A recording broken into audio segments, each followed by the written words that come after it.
Welcome to today's YouTube video, and today I want to discuss inflation. We've got a lot of, we'll call it confusing opinions on what inflation is actually doing right now. And as you may already know, the inflation numbers came out in Canada and the numbers are looking a lot better at 2.8%. However, there's a little bit of deception, we'll call it, in that statement. Yes, the inflation numbers 2.8%. However, this is largely based off of gasoline decreasing in price. And when you look at housing and groceries, we are nowhere near the prices that we were a year ago when the inflation numbers were targeted to be closer to this 2%. So let's take a little bit of a breather here, because 2.8% isn't necessarily a good thing when you're looking at grocery bills, state of housing market, and the increases from the Bank of Canada. Thank you so much for watching my YouTube videos. My name is Mike Carpino, and today I'm going to break down an article here that I got a StatsCan and a Global News article. But first, before we really get into inflation, I want to break down the two different types of inflation that there are. There's core inflation, and then there is headline inflation. So the definition of core inflation is the inclusion of all commodity, services, goods in the economy minus volatile fuel and food pricing. And then headline inflation is going to concern all commodities, services, and goods. So then it does include some of the missing things from core inflation. So keeping all of that in mind, let's head over and we're going to take a look at the Global News article. I'll have a link in the description below. I'm going to read it here for you guys. So headlining, inflation falls into the Bank of Canada's target range. Are rate hikes done? Me personally, I don't think the rate hikes are finished. The real estate market, obviously, I've got a little bit more of an inside view on what's happening there. And there's still a lot of people who are buying and selling houses, but we'll have to see what happens going forward. If the inflation numbers get better, is the Bank of Canada going to stop? Are they going to roll back some of these rate increases? Time will tell, but let's get into the article here. Inflation has cooled back into the Bank of Canada's target range, but economists are warning that might not be enough to stave off the future interest rate hikes. Similar line of thought here. The annual rate of inflation cooled to 2.8% last month, according to Stats Canada, down from the 3.4% in May. However, that marks a huge drop from 8.1% last year this time to now. Obviously, with all these interest rate increases, this was the goal, to get the inflation back under control. Note here, core inflation refers to the change of the consumer price index excluding more volatile items such as food or energy. And the note from the article here is core metrics are very sticky, so they are not giving us the viewpoint that they're happy with where the inflation numbers are right now. So the federal agency said on Tuesday that the slowdown in the prices was mostly based on the drop in gasoline price and slightly on the telecommunications side. So there's been a large drop in gas prices, almost 20% year over year, and telecommunications, I believe, were at just 13-14% of a decrease. So that's where we're really getting that boost in lowering that inflation number. I'm going to hop over here to Stats Canada, where I've got another article here, a little bit more numbers for you guys. But the consumer price index, so the CPI rose 2.8% year over year in June, following a 3.4% increase in May, while the mention of inflation numbers getting better was very broad. It was led by the gasoline prices. So gasoline prices themselves, we've got the number right here. Gasoline prices have fallen 21.6% year over year in June and 18% in May. So year over year decrease was a result of the elevated prices last summer that we were seeing on the gasoline front.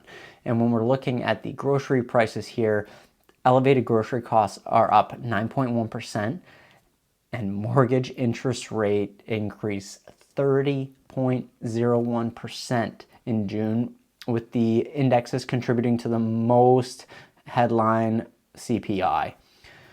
This includes everything except for food and groceries once again. So the Global News article, the Bank of Canada's target range of inflation is 1 to 3%. So we are technically within that range that they've provided, but the policymakers at central bank have made it very clear that they are going to continue to put pressure on the prices until inflation returns back down to 2% is their target. Will we get to 2%? I'm just not sure if that's even feasible at this point. The central bank raised interest rates earlier this month. The interest rate went up a quarter point both in June and July for a second time. So we've got 50 basis points increase this year. And it went up because there's concerns that inflation would stay high for longer if they did not do these increases. It's now expected that Canada's inflation rate will hover around 3% for the next year before steadily declining to 2% in the mid-2025 year.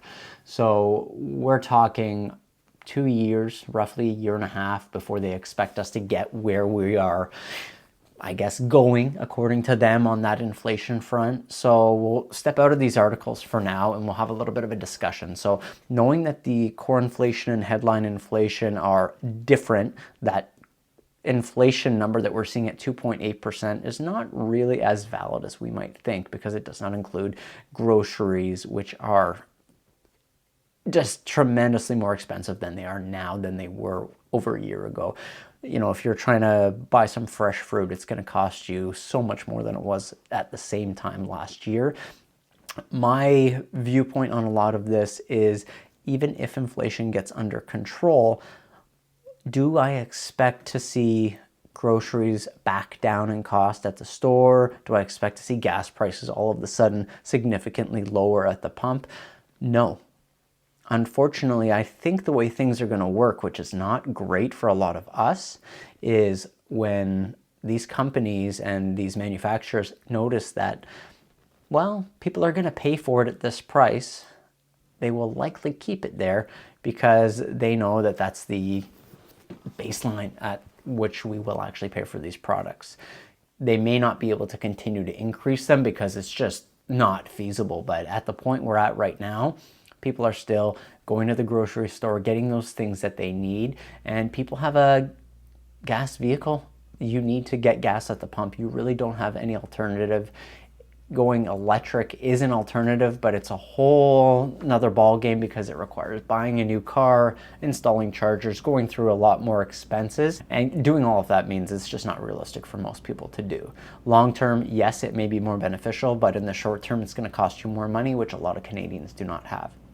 So we'll have to see what the numbers look like next month. Is core inflation going to still be where it's at, or are we going to kind of see a bump up like they're projecting? Maybe we hover around that 3% for the next year and a half.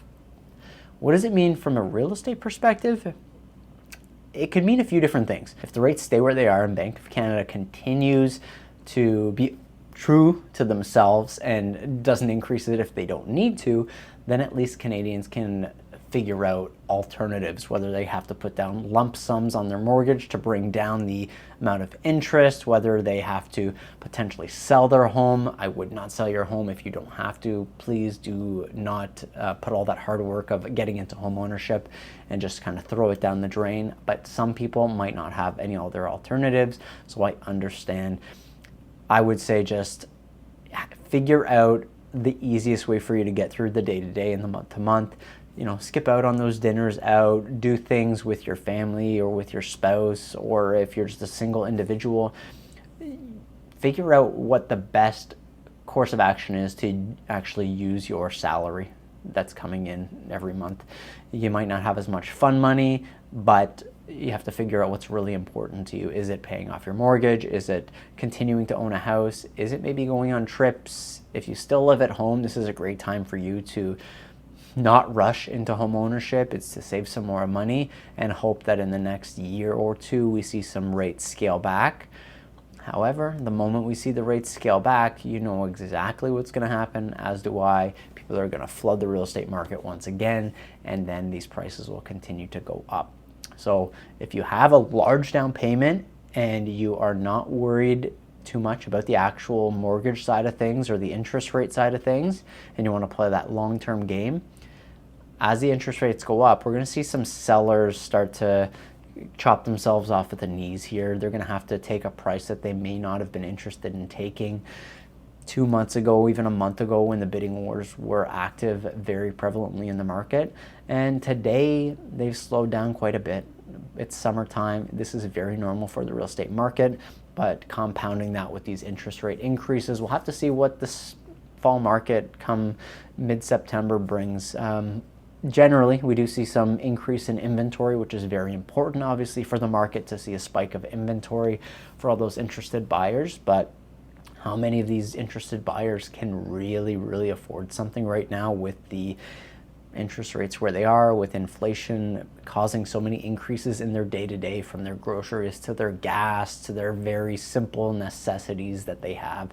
And let's just hold on tight here and see where we can go. I'm not excited about where things are going, but we have to really buckle down and figure out what is important. Me personally, I'm going to be putting lump sum payments, if possible, on my mortgage because I am on variable and I do have a higher rate right now than, you know, maybe you're able to even get in the stock market if you have your stuff invested in some random stocks. So take all that into consideration. This is just a update video on what's going on in Canada and inflation numbers and how it actually affects the real estate market. I thank you so much for watching this video. If you are interested in reading the articles, I will have them linked down below for you to go and really take a look at what those numbers are looking like. If you're not a numbers person, you can just take this video at face value. Obviously, everything is taken out of these articles here, so if you want further information, take a look. Thank you for watching and have a wonderful day. Bye for now.